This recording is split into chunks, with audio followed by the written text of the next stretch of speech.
Good morning, ladies. Hope you're doing well this morning. I'm out walking with the dog, so you know how that goes. And yes, my hair is wet. I just got out of the shower, and it is cold out here, so I may end up with pneumonia. But I'll let you see some of the clouds. We had a wicked storm last night, and it's coming back again today. Some sort of pineapple express or something like that. So we got some localized flooding, and we had 2 power outages last night, so I had candles going in the middle of the night. And I don't like to be in the dark, not the total dark. So anyway, I just wanted to address something this morning that's kind of been popping up lately, and that's insurance and trying to get insurance to cover our prescription. I know we all live in different countries. We all have different insurance. Some of us don't have any insurance, which really sucks. But I'll tell you my experience.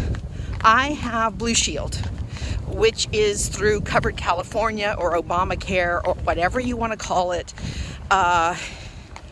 When I retired from the police department, one of the benefits I didn't get to take with me after 17 years was medical insurance. They don't offer that to employees any longer.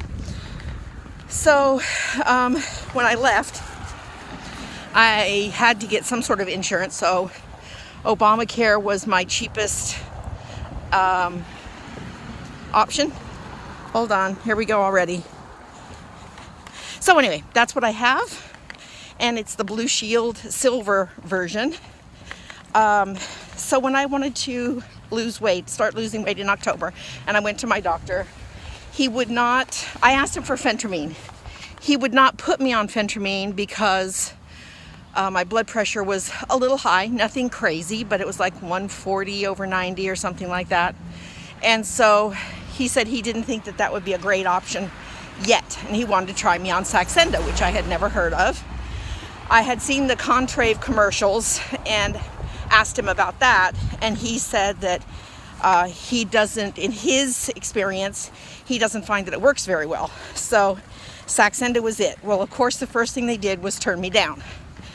So I came home and I wrote a letter about my dad dying of a heart attack at 59 in the Dallas airport, that I have tried numerous other ways of losing weight, including Weight Watchers, phentermine, Jenny Craig, so on and so forth.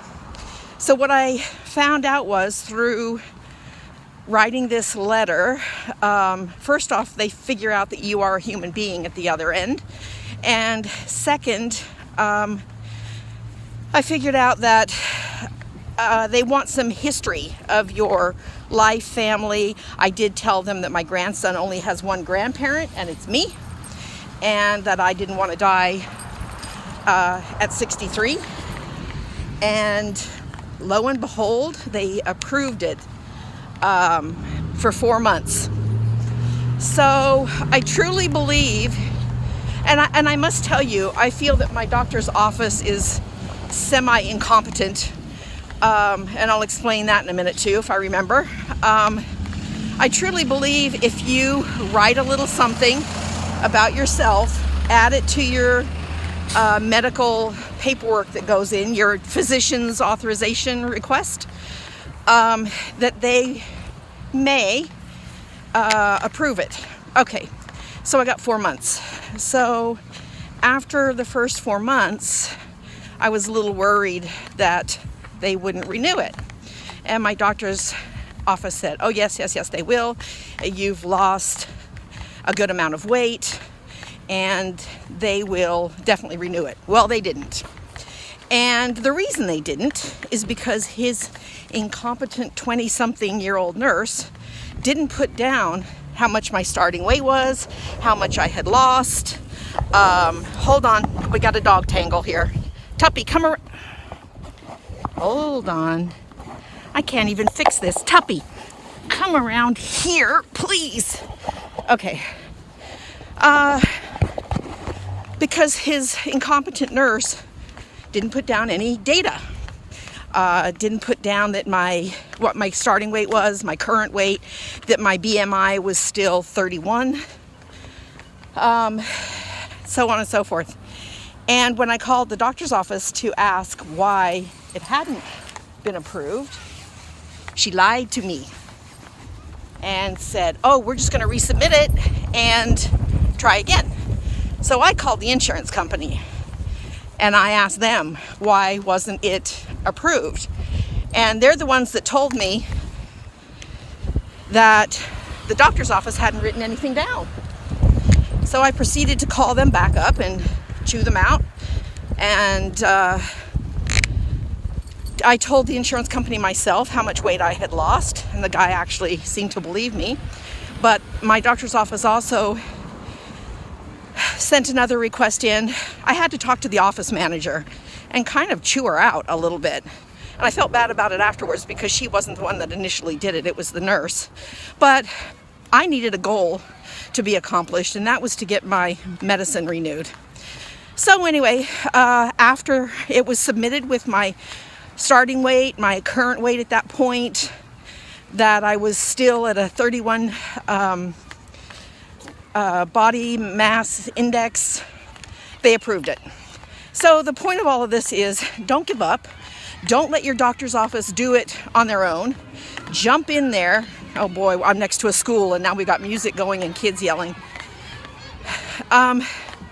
Jump in there, call your insurance company, and try to work on it yourself. Don't leave it up to other people to do and hope that it gets done correctly, because I have found that it usually doesn't. So the other thing is, oh boy, everybody wants to talk to the dog. Come on, Tuppy. Sorry, you guys. I just don't want to start this all over again. So, the other thing is, it is not working as well for me now as it did in the beginning. And I have some phentermine here that I took once before. I do know my blood pressure's down because I had it checked the other day, and I've been off my blood pressure medicine for 10 days just to see what would happen. And my blood pressure was down into the normal range again. So I'm going to ask him if he will let me add the phentermine to my Saxenda. I am at 3.0. And see if the combination of the two doesn't pick up the weight loss again. I was losing about 8 pounds a month. Last month I lost 4. And I just feel like I'm hungry. I'm craving things. So I just feel like it's not working quite as well as it did before. So anyway, I'll cut this off from here.